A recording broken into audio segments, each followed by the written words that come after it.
Diet and Health, Notes on Sermon preached by Mrs. E.G. White at Los Angeles, California, May 16, 1884.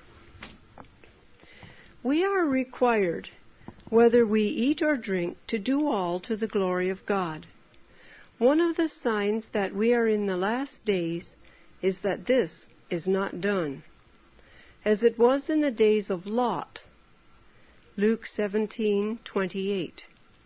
Minds are too largely occupied with thoughts of what to eat or drink or wear. Men have no time to think of what will fit them for eternal life. Shall we not act like rational beings? The greatest question that ever occupied the human mind is, what shall I do to be saved? If the thoughts take a low plane, the character will be correspondingly low. But if the thoughts are led to grapple with the difficult problems in the Bible, the mind and character will be strengthened. In the world, much time is given to matters of eating and drinking and dressing. Shall we be like the world, or shall we show that we cannot spend our time as they do?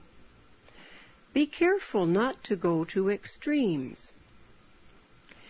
In regard to tea, coffee, tobacco, etc., we know that we have no use for any of these things. I have just seen a man who had sold his reason to drink. We don't want to be dependent on any of these things. As a people, we are strictly temperate.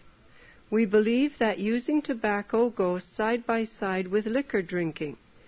We would present the pledge as much to the tobacco devotee as to the liquor drinker.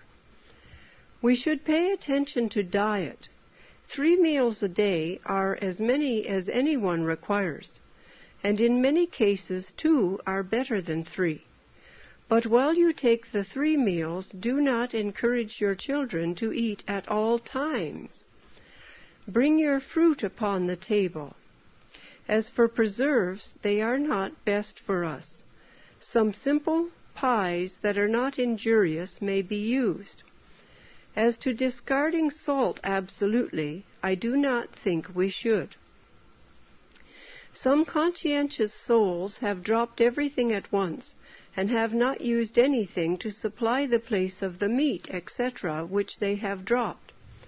Persons become debilitated on account of such sudden changes.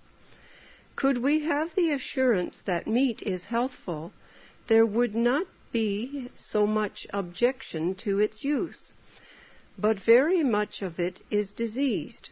Men have flocks and herds with disease, and they are sold for the market, even when they are dying from disease. I once found a most disgusting scrofulous sore in a quarter of lamb that was apparently very healthy. You cannot tell that meat is healthy, even when highly recommended. How much of this is eaten?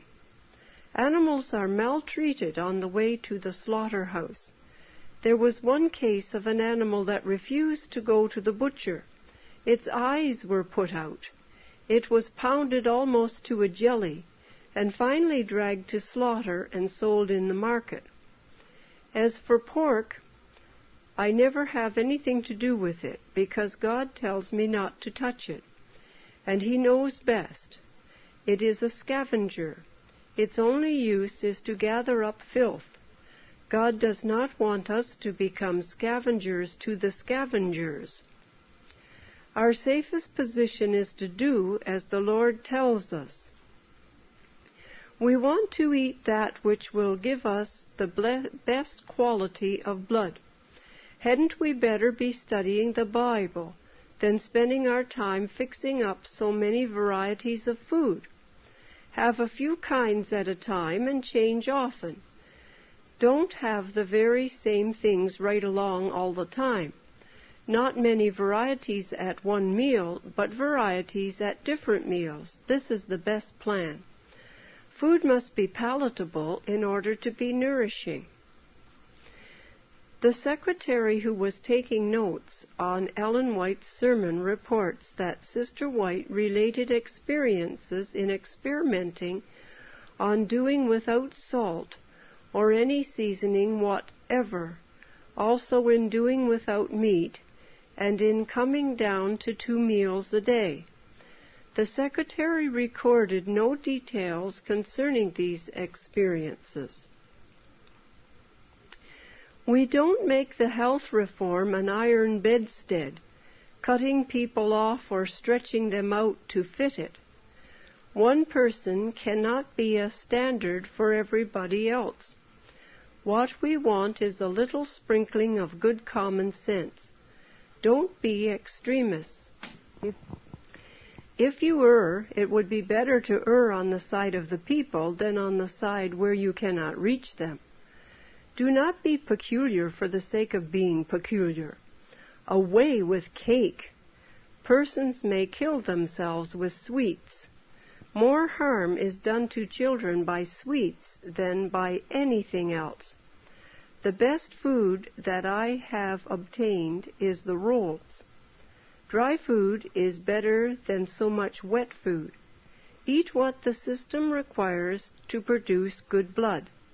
Poverty of diet will produce disease of the blood. Be regular in your meals. Have wholesome food at all times, and make no difference for company. Manuscript 5, 1884.